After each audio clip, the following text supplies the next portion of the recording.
Para may bago tayo dito. Oh. Ano ba to? Yan. Yan. Yan. Yan. Oh. Hindi na kailangan ng baril-baril, pare. Diba? Kalan from outer space.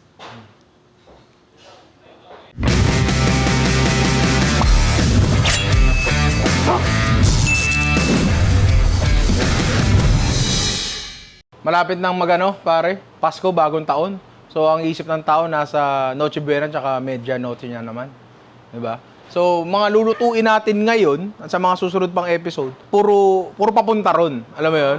Puro ideas para kung ano yung ihahanda nyo. Tapos ngayon, gagawa tayo ng ref cake, freezer cake, icebox cake. 3 ways, pare. Kasi naiintindihan ko, hindi naman tayo lahat may oven sa bahay. Pero gusto pa rin natin mag-serve ng, parang cake. Diba? Tama. So, simulan na natin yun. Ayaw mo ata eh. Hindi. Gusto ko. Ah. Tsaka Ano? Christmas bonus. Cut. Lahat naman siguro tayo familiar dun sa mango float, pare. Yung grahams, tapos cream, tapos mangga. Parang lasanyang matamis, layers, di ba? Sarap yan. Oo, gagawa tayo ngayon nun, pero ibang version. Imbis na mangga, ang gagamitin natin, pare, peaches. Di ba? Uy! Yung canned na peaches. Tapos hindi lang natin to basta i-slice, pare. Gagawin nating jam yun. Gagawin natin jam to. Di ba? Gagawin natin jam to para solid yung layer niya. Hindi tulad nung minsan ibang kagat, walang prutas. Ito lahat ng kagat meron, di ba? So lulutuin natin to dito, pare. Kung mapapansin nyo pala, iba pala ang setup ng kala namin ngayon, di ba? Gamit namin ngayon ay Kondura gas range cooker, pare. Meron siyang 4 na burner, may oven pa. Uy, grabe. Pare, di ba? Kasi itong mga ganito setup, sobrang okay na ito sa mga gustong magnegosyo sa bahay. O kaya gusto nyo gamitin sa bahay. Kasi eto, pare, yung setup natin. Tingnan mo to yung setup natin. Tingnan mo kung gaano kalaki yung space na matitipid, di ba? Ito, 2 burner lang. Oo, medyo mas malakas siya ng konti, pero hindi nyo naman talaga kailangan. Ako nga, madalang ko naman binubuksan lahat ng niyan eh.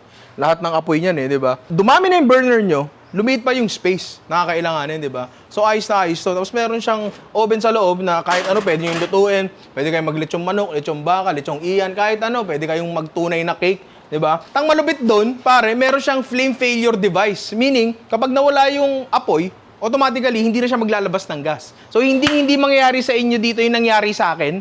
Yung nasabugan ako ng oven. Pwede nyo mapanood yung footage yun sa question and answer 1. Like, literal, nasabugan talaga ako ng oven sa mga sunog yun. Para akong Sino yun? Ghost Rider. So, lutuin na natin to, pare. Meron tayo dito non-stick pan. Non-stick lang para sure lang na na hindi masunog, di ba? So, lalagay lang natin yan dyan, yung peaches natin dyan. Inalis natin yung syrup na kasama niya kasi masyadong matubig yun eh, di ba? Tapos sisindihan na natin to, sa natin yan. Tapos wala nang baril-baril na kailangan dyan, tol. Oh, yun. Palang nakabukas na siya, 'di ba? Yan. So lulutuin lang natin to, pero magdadagdag tayo ng asukal diyan. Pwede niyo na tong hiwa-hiwain bago niyo ilagay, pero ako hindi na. So iwan lang natin to dito habang ginagawa natin yung iba natin kailangan gawin, 'di ba? Assemble na natin yung cream, pare. Yun. So magsisimula tayo dun sa cream component natin. Meron tayo dito maraming all-purpose cream na pinalamig ko, 'di ba? Kasi i-whip natin to. Kaya natin siya i-whip, una, para dumami, siyempre. Tsaka, para magkaroon siya ng light, airy texture. Ayan, kung makikita nyo, nag-increase in volume na nga siya kasi nag-incorporate nga tayo ng hangin. Yung dami ng condensed milk na ilalagay nyo, nakadepende na sa inyo yan.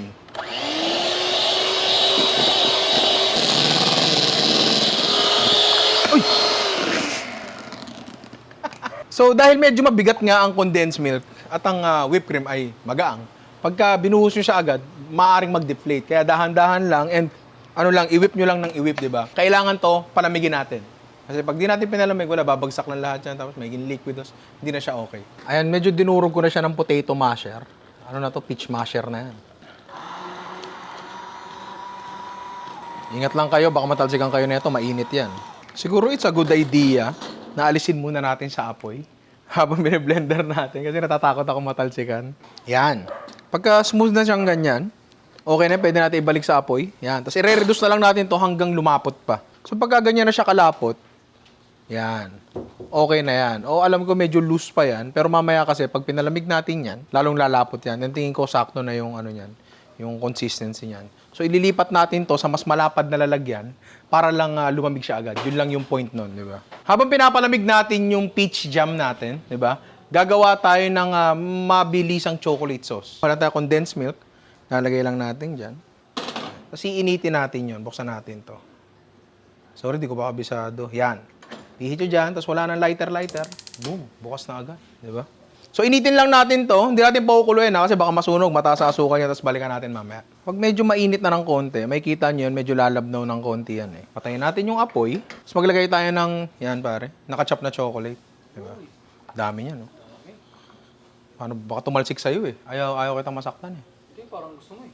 Malapit ka pa.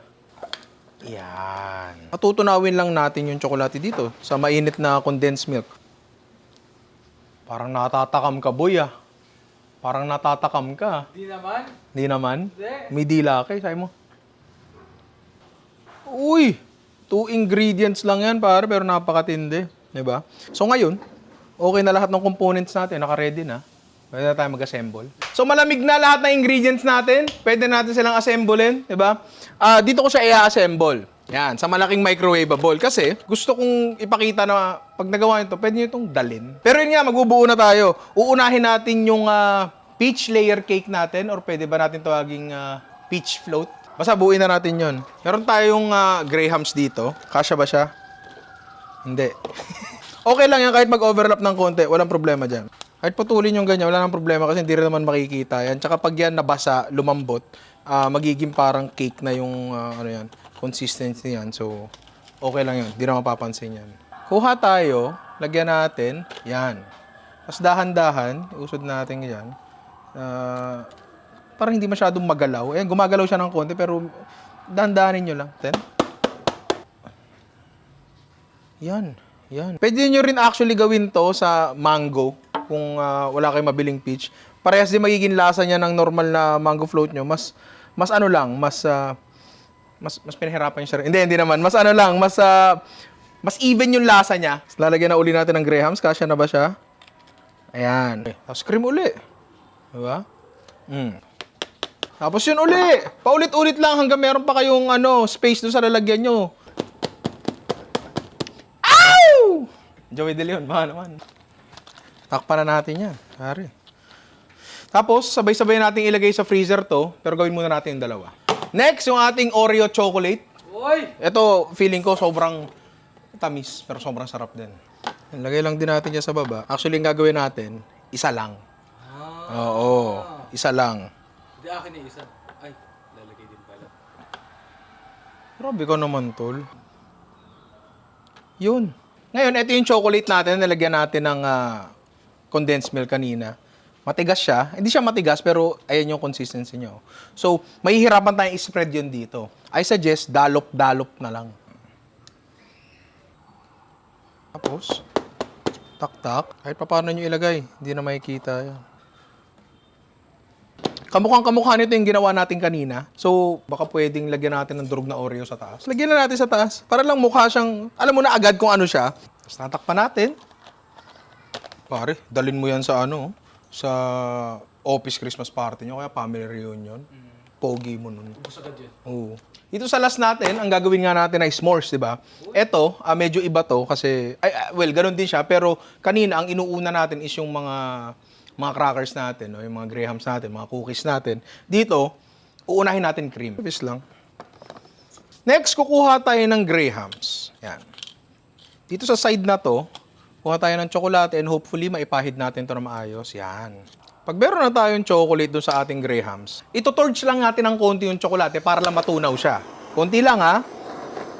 Yan. Kukuha kayo ngayon ng isang bowl ng maliliit na marshmallow. Sabi ko kay Ian, puro puti. Di ko alam ba't may mga kulay yung binili niya. Pero okay na rin yan. Colorblind daw. Colorblind ka ba? So tingin mo dyan puti lahat? Okay. Puti yan. Okay. Sige na. Ito na yung tsokolate natin. Ididiin natin ngayon dyan. Nabali siya, pero okay lang. Oh. Di ba, pare? Yan! Di ba? Ito yung dahilan kung bakit natin gusto lagyan ng cream sa baba. Handa ka na ba sa paliwanag? Sige. Kasi, para makuha natin yung pagiging cake consistency ng Grahams natin, kailangan mabasa siya. Di ba? Ngayon, kung meron tayong marshmallow sa taas ng Grahams at tsokolate sa taas ng Grahams, hindi aabot yung moisture na galing doon sa cream papunta sa grahams, hindi siya masyadong mababasa. Mananatili siyang malutong. So, gagawin ko lang muna to. Yan. Tapos isiksik natin yan doon sa dulo. Uy. Choconut. Ngayon natin ang graham sa durog. Tsaka marshmallow. Saka marshmallow. Tama ka doon. Ang galing mo doon, boy. Patis. Patis? Gano'n mag-s'more sa inyo? Oo. Tita, naglalagay daw kayong patis sa s'mores. Hindi pwede, malulusaw yung plastic. Pwede nyo actually i-torch yan kung glass yung lalagyan nyo. Yun din yung dahilan kung bakit tinotorch ko isa-isa yung ano natin kanina at hindi sa loob. Di ba, pare? Malulusaw yung microwavable natin. Di ba? Hindi naman. So, okay na tayo lahat. Lalagay na natin sa rep to. Ngayon, palalamigin natin to for siguro 6 to 8 hours sa normal na chiller. Pero pare, meron tayo ditong Kondura upright inverted freezer. Di ba pare? Na merong roll band technology at inverter compressor at sobrang tipid nito sa kuryente pare. Ang consumer nito mga 9.4 pesos a day lang. Grabe naman. Isipin mo naman yon pare, di ba?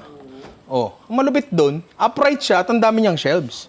Kasi sa mga merong chest freezer dyan sa bahay nila o sa trabaho, alam nyo kung gaano kahirap humukay sa ilalim. Di ba, Jeng? Ang hirap humukay kapag yung mga gamit mo doon sa pinakailalim. Eto, walang kahirap-hirap, pare. Diba? And dahil nga, ang gagamitin natin ito yung Kondura upright freezer, kailangan lang natin palamigin to for siguro, sa tansya ko lang, mga 2 to 3 hours lang. Diba? Ganong kabilis. Bilis. Diba, pare? Tsaka ang dami mong maisasalang na ano dyan, na layer cake dyan. Oh, kanina lang to. Kanina lang nilagay ito, pare, oh. Ang tigas. Tok-tok ko sa'yo. Kaya napakalupit itong freezer na to. So, balikan natin to mamaya after 2 hours. After 2 hours, actually, humigit ng konti kasi talo ko sa Dota. Pwede na nating tikman to. Ano gusto mo unang tikman? Yung ano, peach. Peach, okay. Sana natin to. Uy! Parang ice cream, pare. Oh. Bugong! Di ba? Wala ka nang iuuwi. Oh, pare. Grabe. Di ba? Oh. Isang slice lang. Isang slice lang daw pwede kong kainin dessert eh. Boom! Uy! Uy. Uy! Naamoy ko pa. Wala namang maamoy dito. Ang ganda nung ginawa nating cream, pare. Parang ice cream, tapos manamis-namis siya. Tapos yung jam natin, may konting sharpness na nako-contrast nun. Siguro dahil pinagaan ko to ng konting lemon or kahit kalamansi lang. Ang laki nang i-improve nito. Diyan, ano gusto mo next? Oreo o s'mores? Oreo? Madali pa. Uy. Boom! Di ba? Ganda naman. Ang ganda, pare. Di ba? Reveal. Uy! Di ba? Parang chocolate truffles talaga, pare. Uy! Di ba? Inaamoy ko ba? Sino ba kumakain ng ice cream tapos inaamoy? Ako lang ata. Ang sarap nung yung tsokolate. Akala mo matigas siya. Pero pag kinain mo, pare parang chocolate truffles. Parang ang kumakain ng high quality na ice cream. Parang parang Ben & Jerry's ba? Di ba? Ikaw, Ben. Dami pa. Gusto mong kainin. Siyempre, isa na lang to. Hindi ko na kayo tatanungin. Hop! Waka! One slice lang, pare. Okay lang? Okay lang. Uy! Uy! S'mores ako. Tira mo. Nahuhukay ko yung kayamanan, pare. Oo.